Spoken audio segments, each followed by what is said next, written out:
देखा है? हनुमान जी राम जी के सामने हाथी जोड़े बैठे रहते, कहते गुरु हे राम जी कोई और सेवा हो तो और बता दो। कितनी बड़ी सेवा की हनुमान जी, इतना बड़ा लंबा चौड़ा पहाड़ लेते चले आ रहे हैं। नहीं आज तो अगर कोई चेला ले आवे तो कहे अरे तो राम जी से न लाए, मेरे हम ले आए है नहीं, क्या कहने लगेंगे, अपमान कर लेंगे। लेकिन हनुमान जी ने अपमान नहीं किया। राम लक्ष्मण को कंधे पे रख करके कहाँ से ले आए? पातालपुरी से ले आए। और आज कोई ले जाए अपने गुरु का, गुरु ही कुछ है ही ना, सबसे ज्यादा ताकत तो हम नहीं है? इसलिए देखो ऐसी भक्ति, ये ऐसी भक्ति है हमारे भारतीय संस्कृति में।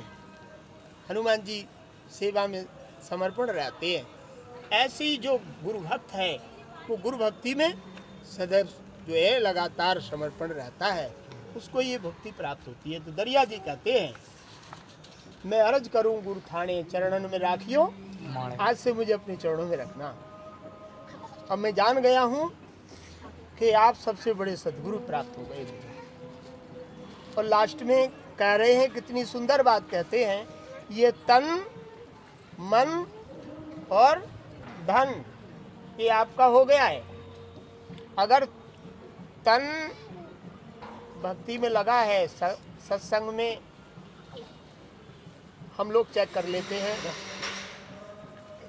टीचर स्टूडेंट्सों को चेक कर लेता है, संत गुरु जो है बैठे समाज में लोगों को चेक कर लेता है, बोलता भी रहता है, चेक भी कर लेता है, नहीं कर लेता, कर लेता है। अगर बड़ी टकटकी बांध कर लगन से कोई भजन सुन रहा है, सत्संग सुन रहा है, तो समझ लो उसने तन को रोक लिया है। क्या कर लिया है? तन को रोक लिया। हाँ, और तन में हलचल है तो अभी इसका तन ही स्थिर नहीं है। जब तन स्थिर नहीं है तो मन स्थिर होगा? होगा? नहीं होगा। पहले तन स्थिर करना होता है।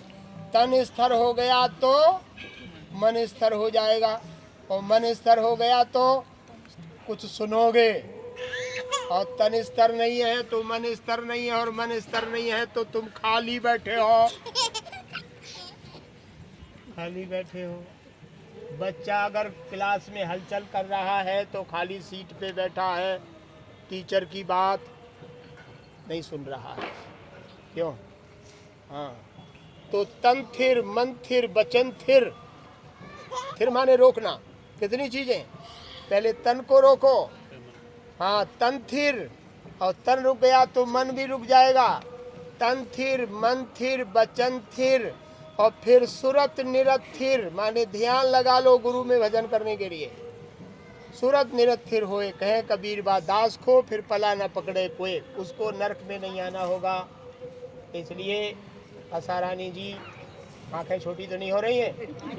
हाँ, तो बताया दरिया जी कहते हैं तन मन धन गुरु थारो, ये आज से तन मन आपका हो गया है। 14 बरस तक लक्ष्मण जी सोए नहीं। कितने बरस तक? 14 बरस तक। 14 बरस तक लक्ष्मण जी सोए नहीं। किनकी सेवा में रहे? राम जी की सेवा में रहे। तो हम 14 बरस तक ना जगें लगातार रात दिन, तो उतनी देर तो जग लें कि कभी सत्संग मिल जाए घंटा खांड का। तो क्यों है? उतनी देर तो जग लें, फिर जम के सोते रहना। हाँ, तो इसलिए जब लक्ष्मण जी लगातार रात दिन सेवा में हैं, तो हम लोगों को भी कोई संत गुरु आ जाए तो उतनी देर के लिए तो आंखें खूब बड़ी बड़ी करके बैठना चाहिए।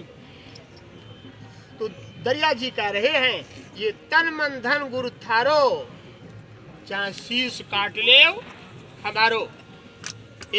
आज अगर शीश काट लोगे तो मैं शीश कटवाने को भी तैयार हूँ। लेकिन आप ये कहो कि मुझे शीश चाहिए तो मैं तुम्हें रखूंगा अपने पास, तो मैं शीश देने को तैयार हूँ, लेकिन तुम मुझे अपने साथ रखना। अच्छी बात है नहीं मीन से? ये तन मन धन गुरु थारो, चाहे शीश काट लो, शीश काट लो मारो। देखो बड़ी ध्यान से सुनने की बात है।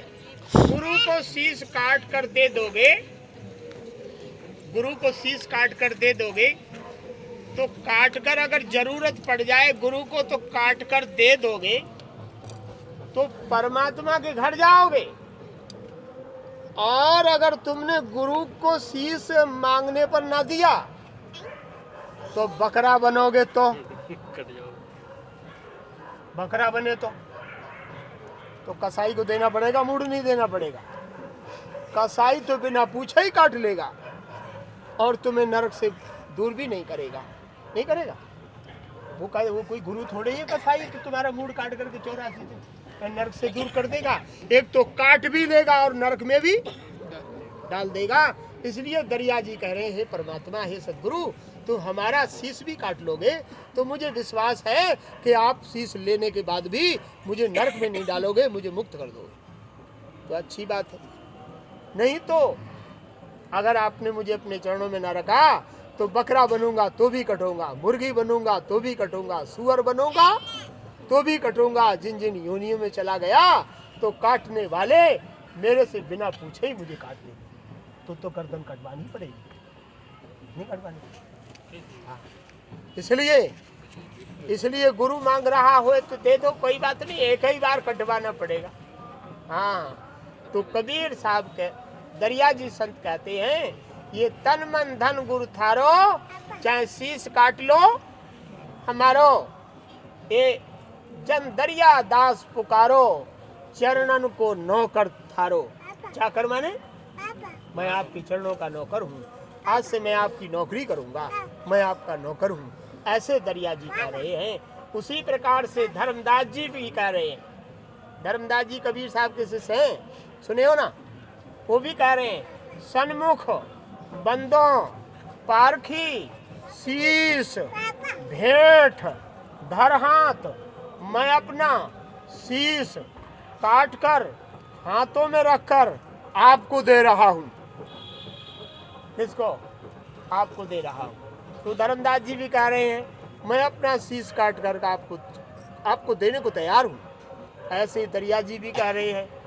तो इस प्रकार से शीश काटने का मतलब है कि शीश कटवाना नहीं है, ये खोपड़ी में ऐसी इंद्रियां हैं, इन इंद्रियों को कंट्रोल करना है। आंखें गलत ना देखें, काय में है, शीश में है। कान गलत ना सुने, काय में है, शीश में है। नाक बोतल ना सूंघे, काय में है, शीश में है। जी हाँ, इनसे गलत नहीं देखेंगे। ये नाक गुरु की हो गई है, इससे गंदी चीजें नहीं सूंघेंगे, सुरती नहीं सूंघेंगे, बीड़ी का धुआं नहीं सूंघेंगे। हाँ, और कोई गंदी चीज नहीं सूंघेंगे। सूंघ रहे हैं तो गुरु की नाक है, पाप लगेगा।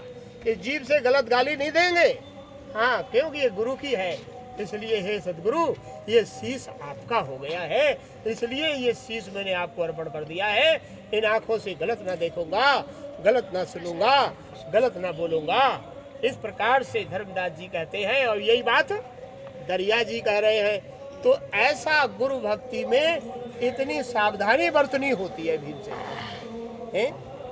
हाँ, ऐसी सावधानी धीरे धीरे कंट्रोल बनाना है।